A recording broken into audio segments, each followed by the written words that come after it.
Hello friends, स्वागत है आपका फिर से हमारे एक नए वीडियो में। दोस्तों, आज हम आपको बताएंगे श्री त्र्यंबकेश्वर भगवान का मंदिर जो नासिक जिले में स्थित है। यह मंदिर भगवान शिव के उन 12 ज्योतिर्लिंगों में से एक है जिन्हें भारत में सबसे अधिक पूजा जाता है। मंदिर के पास ब्रह्मगिरी नामक पर्वत से पुण्य सलीला गोदावरी नदी निकलती है। उत्तर भारत में पापनाशिनी गंगा का जो महत्व है वही दक्षिण भारत में गोदावरी का है। जिस तरह गंगा अवतरण का श्रेय महातपस्वी भागीरथ जी को है, वैसे ही गोदावरी का प्रवाह ऋषि श्रेष्ठ गौतम की महान तपस्या का फल है जो उन्हें भगवान आशुतोष से प्राप्त हुआ था। दोस्तों, त्र्यंबकेश्वर ज्योतिर्लिंग की सबसे अद्भुत और मुख्य बात यह है कि इसके 3 मुख यानी 3 सिर हैं। उन्हें एक भगवान ब्रह्मा, एक भगवान विष्णु और एक भगवान रुद्र का रूप माना जाता है। इस लिंग के चारों ओर एक रत्न जड़ित मुकुट रखा गया है जिसे त्रिदेव के मुखौटों के रूप में माना गया है। इस मुकुट में हीरा, पन्ना और कई बेशकीमती रत्न लगे हुए हैं। त्र्यंबकेश्वर मंदिर में इसको सिर्फ सोमवार के दिन शाम 4 से 5 बजे तक दर्शनार्थियों को दिखाया जाता है। गोदावरी नदी के किनारे बने त्र्यंबकेश्वर मंदिर का निर्माण काले पत्थरों से किया गया है। इस मंदिर की वास्तुकला बहुत ही अद्भुत और अनोखी है। भव्य त्र्यंबकेश्वर मंदिर इमारत सिंधु आर्य शैली का अद्भुत नमूना है। इस मंदिर के भीतर एक गर्भगृह है जिसमें प्रवेश करने के पश्चात शिवलिंग आंख के सामने दिखाई देते हैं जिसमें जल भरा रहता है। यदि ध्यान से देखा जाए तो इसके भीतर 1 इंच के 3 लिंग दिखाई देते हैं। इन तीनों लिंगों को त्रिदेव यानी ब्रह्मा, विष्णु, महेश का अवतार माना जाता है। इस मंदिर में काल सर्प दोष की शांति वैदिक पंडितों द्वारा करवाई जाती है। मित्रों, शास्त्रों द्वारा एक बार महर्षि गौतम के तपोवन में रहने वाले ब्राह्मण की पत्नियां किसी बात पर गौतम ऋषि की पत्नी अहिल्या से नाराज हो गयी। उन सभी पत्नियों ने अपने पतियों को गौतम ऋषि का अपमान करने के लिए प्रेरित किया। उन ब्राह्मणों ने इसके लिए भगवान गणेश की आराधना की। उनकी आराधना से प्रसन्न होकर गणेश जी ने उनसे वर मांगने को कहा। उन ब्राह्मणों ने कहा, प्रभु, किसी प्रकार ऋषि गौतम को इस आश्रम से बाहर निकाल दीजिए। गणेश जी को विवश होकर उनकी बात माननी पड़ी।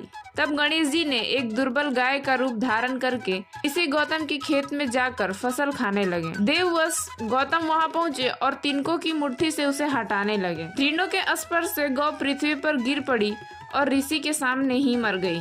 दोस्तों, उस समय छिपे हुए सारे ब्राह्मण एकत्रित होकर गौ हत्यारे कहकर ऋषि गौतम का अपमान करने लगे। ऐसी विषम परिस्थिति को देखकर गौतम ऋषि उन ब्राह्मणों से प्रायश्चित पूछा तो उन्होंने कहा, गौतम, तुम अपने पाप को सर्वत्र बताते हुए 3 बार पृथ्वी की परिक्रमा करो, फिर लौटकर यहाँ 1 महीने तक व्रत करो।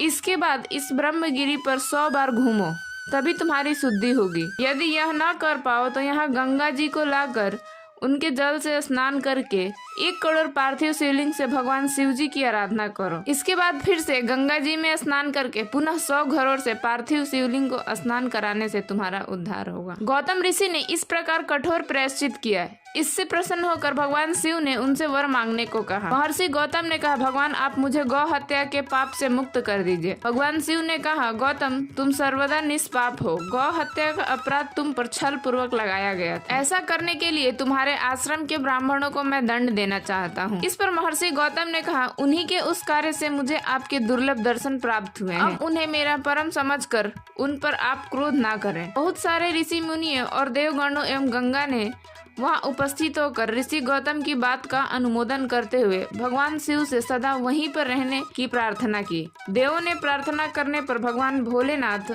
वहीं गौतमी तट पर त्र्यंबकेश्वर ज्योतिर्लिंग के रूप में प्रतिष्ठित हो गए। मित्रों, यह त्र्यंबक नामक ज्योतिर्लिंग सभी कामनाओं को पूर्ण करता है। यह महापातकों का नाशक और मुक्ति प्रदायक है।